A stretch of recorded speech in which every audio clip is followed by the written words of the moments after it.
We cannot allow caution to become hesitation. Our plans do not have to be perfect. We just have to move and be bold. The CAP's 2025 annual report marks a membership milestone, plus a breast pathology mock tumor board where pathologists are in the driver's seat. These stories and more next.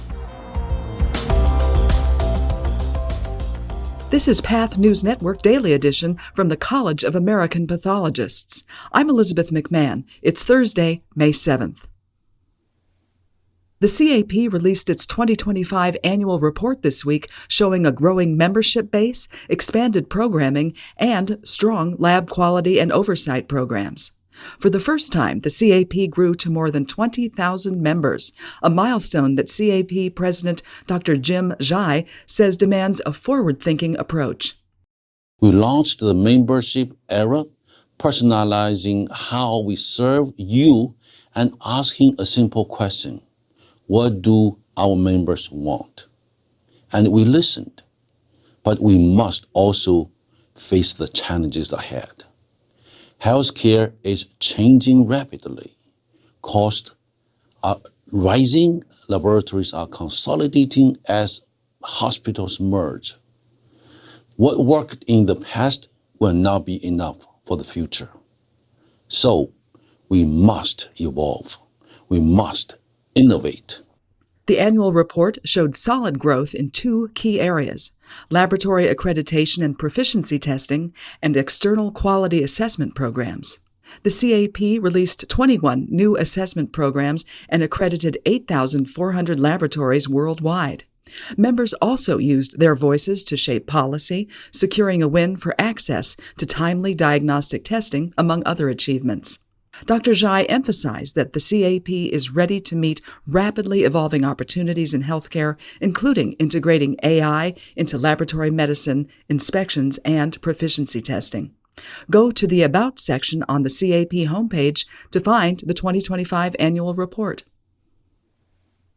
A breast cancer pathology report provides a crucial cornerstone for diagnosis and treatment.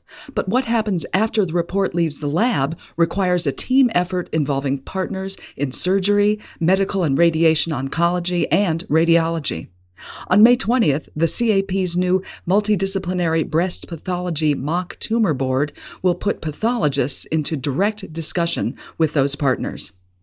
Often during tumor boards, we are presenting information and the perspective of the tumor board is seen from the surgeon's perspective or from the medical oncologist's perspective.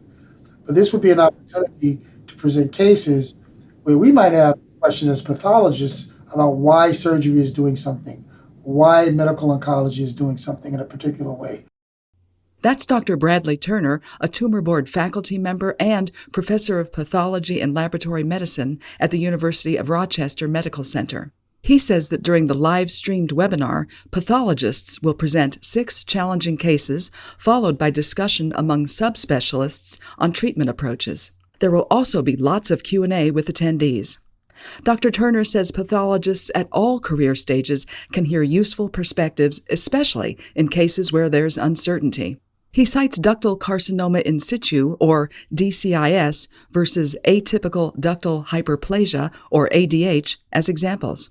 There are borderline cases where we may not be quite sure whether we want to call it DCIS or ADH.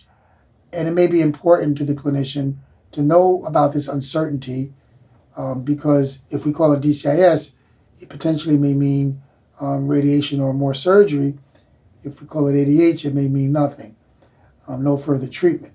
So even though we may be unsure because of borderline cases, it may be important for the clinician to know that, and it may be important for the pathologist to understand the clinician's perspective before we make the diagnosis.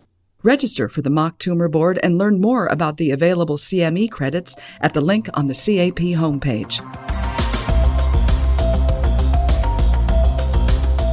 Laboratories worldwide rely on the CAP's Electronic Cancer Reporting Protocols, or ECP, to ensure patient data is standardized and usable by different medical record systems. Integrated cancer data drives smarter clinical decisions and better patient outcomes.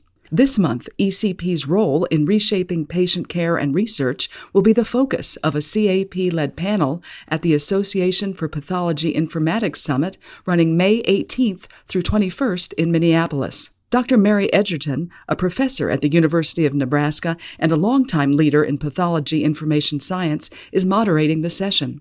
She says ECP is helping cancer teams work faster and smarter. She uses the once slow, paper-heavy decision-making process about lymph node removal in breast cancer patients as an example.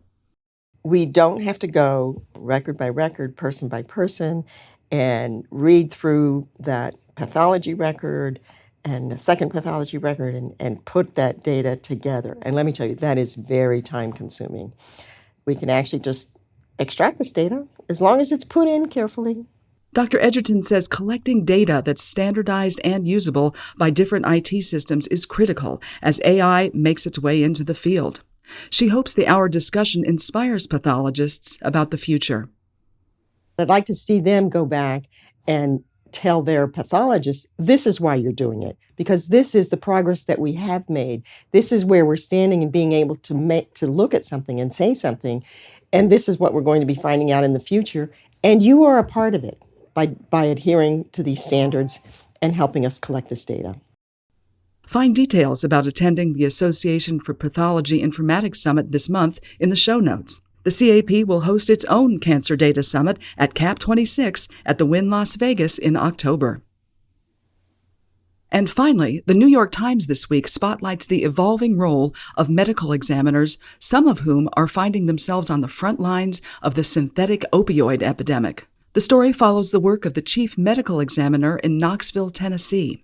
The city has become a national hotspot for cyclorphine, a rare and lethal synthetic opioid originating in China that has been detected in at least 14 states. Since the early 2000s, the opioid epidemic has expanded in Knoxville. That has plunged Dr. Darinka Milusnich-Polchan's office more deeply into toxicology and partnerships with advanced forensic testing labs. Her office has also worked more closely with public health agencies and street outreach groups. Forensic pathologists are now some of the first medical professionals to identify novel synthetic drugs entering the country. That does it for today's Daily Edition. Be sure to check the show notes for more information on today's stories. Got a story you'd like us to cover on the Daily Edition? Write to us at stories@cap.org. We're back at 5 a.m. Eastern for another episode of the Daily Edition. I'm Elizabeth McMahon. Have a great day.